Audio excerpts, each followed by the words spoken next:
Now I have the honor of introducing our third and final speaker, Dr. Elizabeth Carter, PhD, known as Dr. E.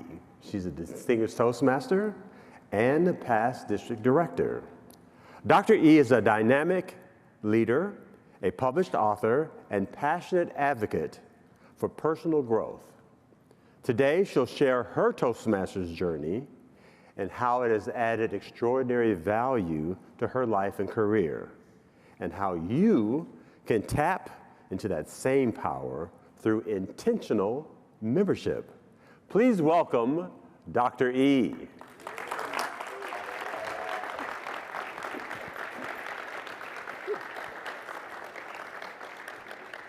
Good afternoon, Toastmasters. That sounds a little lackluster. I know we're just getting from lunch. Hello, Toastmasters. Hello. Thank you. I'm Dr. Elizabeth Carter. This is my value-added 3D persona Barbie doll. You can find it on Amazon and any retail store. What I want to share with you today are two easy things. One will be about leadership, and the second is what I will call lift. So I'm sitting in the parking lot of this location that has Toastmasters meetings. And I'm in the car thinking, should I go in? Should I go home? Should I go in? Should I go home? And my problem was, those of you who were there Wednesday night for our speaker, my problem was I wasn't quite sure why I was there. My car took me there, got to the parking lot, but I wasn't quite sure why I needed to go inside this building and be involved in this group called Toastmasters. Have you had that feeling? Not quite sure? Yes. But what I did know, three things. And my dissertation study for my PhD was Toastmasters. I knew these three things, and you can help me validate my study. People join for three reasons. One, they want to improve something in their life, their career, they want to transition, maybe be a better leader. How many of you were that when you joined? Okay, thank you. Second is that they just want to get comfortable, get more confident, overcome fear. How many of you were that when you first joined? Okay. And the third is other. How many of you were other? Other? Yes. But the great thing about those very narrow reasons about why we join is that what you get beyond that is phenomenal, tremendous. I talked to several Toastmasters who were just so thankful and grateful that they joined, because they may have joined for just one small reason, but they gained so much more. How many of you had that experience? You came in, oh, I said, thank you, excellent, thank you so much. You've helped validate my continued study for my journey. But here's the thing, we're all great members. But have you ever been tapped? And here's what the tap looks like. Hey, you know what? You just joined 5 minutes ago. Your check hasn't even cleared. We meet in person, you still try to dial it on the Zoom. But in 3 minutes, we're having officer elections, and you'd be a great fill in the blank. So again, who's been tapped? More than once, yes, thank you. But what I call the tap is a trust and push. Someone has come to you to say, I trust that you can take on this role and be successful at it. But I know you need a push, a little nudge, a little acknowledgement, a little thoughts around why you'd be great at it, because sometimes we don't know. And that happened to me twice. I was in the club 2 months. They said, hey, we'd love for you to be Sergeant at Arms. And I admit I was the worst sergeant at arms. We met in person. I was always late, and I only worked a mile from the location. I couldn't get there on time. It was horrible. And I'm carrying the flag and the banner, and back then we were meeting in person. I'm carrying a timing device, and I'm dragging stuff into this meeting room, and I'm trying to tiptoe around. The meeting's already happening. Are you the timer? Who's the timer? What's the agenda? And I realized that was not the role for me in leadership. But I stepped into VP of Education and then club president, and I thrived. So I tell you all, if you don't think you're doing a great job right now, pick something else. There are tons of opportunities inside the club for you. And I got tapped a second time for district leadership. Any trio members in the room? Current trio members, past trio members, those who forgot that they were a trio member? Anybody? Okay. Yes. And that was a great opportunity because to think about in leadership, you were guiding people in their leadership development journey.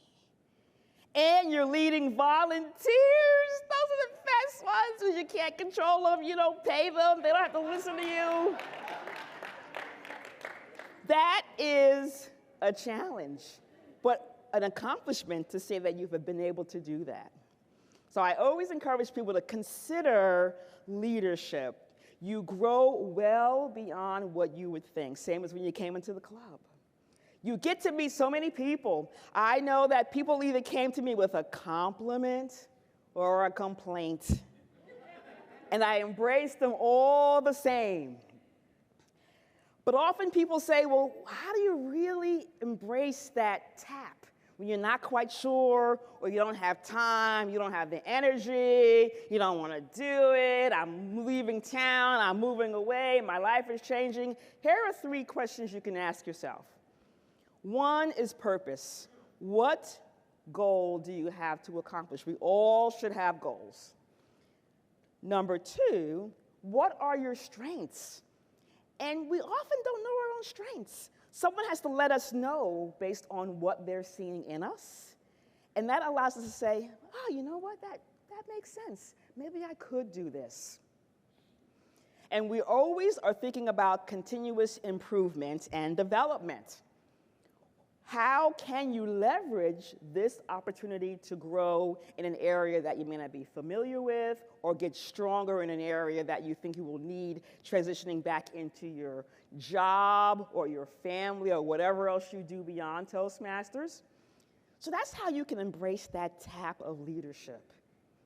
And it doesn't have to be perfect, just has to be good enough that you know you've done your best and you've helped guide others in their journey, and you see the improvement in them. And that moves me to the second piece, which is the lift. In Toastmasters, I always get this question, well, do you put that on your resume? Do you put it on LinkedIn? How do you utilize that? I don't know. Well, when you think about being inside an organization or trying to get into one, there's 5 skills every company is looking for. And if you look at these, every club meeting we do this, we're thinking about how to get more members and how to get more people on the agenda. So all 5 of these we're utilizing all the time. You can articulate how you've done that in your resume. And how you do that is 3 different ways. And I love this. I call this the map. Map your journey. 1 is metrics. Leaders love numbers. If you can articulate some type of incremental growth, you have increased by X or X percent, they love to be able to talk about that and how you did it.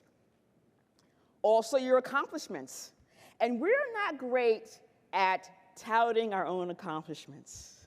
It's great being here where we're celebrating each other. Last night was the Hall of Fame. We, cheered for all the different districts and all the accomplishments. We need to do more of that because people want to understand how you are developing yourself and others.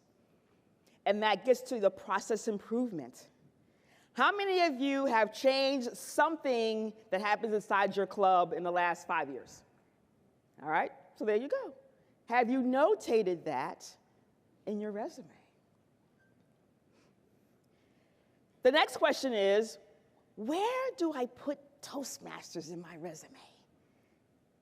Multiple places. For me, I did my club growth year unemployed. So that was my job. This way I had no gaps in the timeline. But it encompassed most of my days. So it really was a job. So I noted it as such, and all the work I was doing in that space, traveling, getting clubs started, doing demo meetings, working on the retention. So it fit. You can add it into where you have your other nonprofit work or other affiliations, commitment to the community, because we are in certain ways serving the community, providing educational tools to others. And if by chance there's a particular role you're looking at and they have specific requirements, if you can slide in a Toastmaster situation as a notable strength, they'll love to talk to you about that. Because we know not many people besides ourselves know what Toastmasters is, or when you say, I'm a distinguished Toastmaster, people don't know what that is. So we need to articulate to them in their own language what we've done and what it means and what our accomplishments are. And the second piece of that is we can't be modest. Let's tout what we've done. And how we do that is by the use of what I call power words. We gotta make what we do sound strong. Yes, we are club president. Yes, we are the treasurer. Yes, I am the district program quality director. And these are words you can use to describe what you have done. And if you're not good at wordsmithing, we have our best friend, Miss or Mr. AI. You can tell it what you want it to say for you, and it will come back out beautifully. Just make sure it still has the truth in it. It hasn't embellished too much that now if someone asks you about it, you're like, oh, I don't know. But be able to use power and talk strongly about what you've done in the organization, because we garner great skills here. So if you know someone who could benefit from adding value to their membership, let them know these 3 things. There's 2.5 things. Leadership and the tap, trust and push, and the lift with our map, metrics, accomplishments, and process improvements. And I have a bonus. Act. Act on the opportunity. Align with your bigger goals. You saw my other 2 speakers. Maximizing this Toastmasters journey. Create something meaningful. As my intro mentioned, I'm an author now. I am a speaker. My dissertation was on Toastmasters. I was focused in the magazine before we went out on COVID. And tell your story on broader stages. I thank you all. This is my data sources. So I thank you all for your time. If you want to reach out to me, I am on LinkedIn, Elizabeth Carter, CPCU, PhD. I'd love to talk to you more about my journey and help you with yours. Thank you so much. Russell Drake.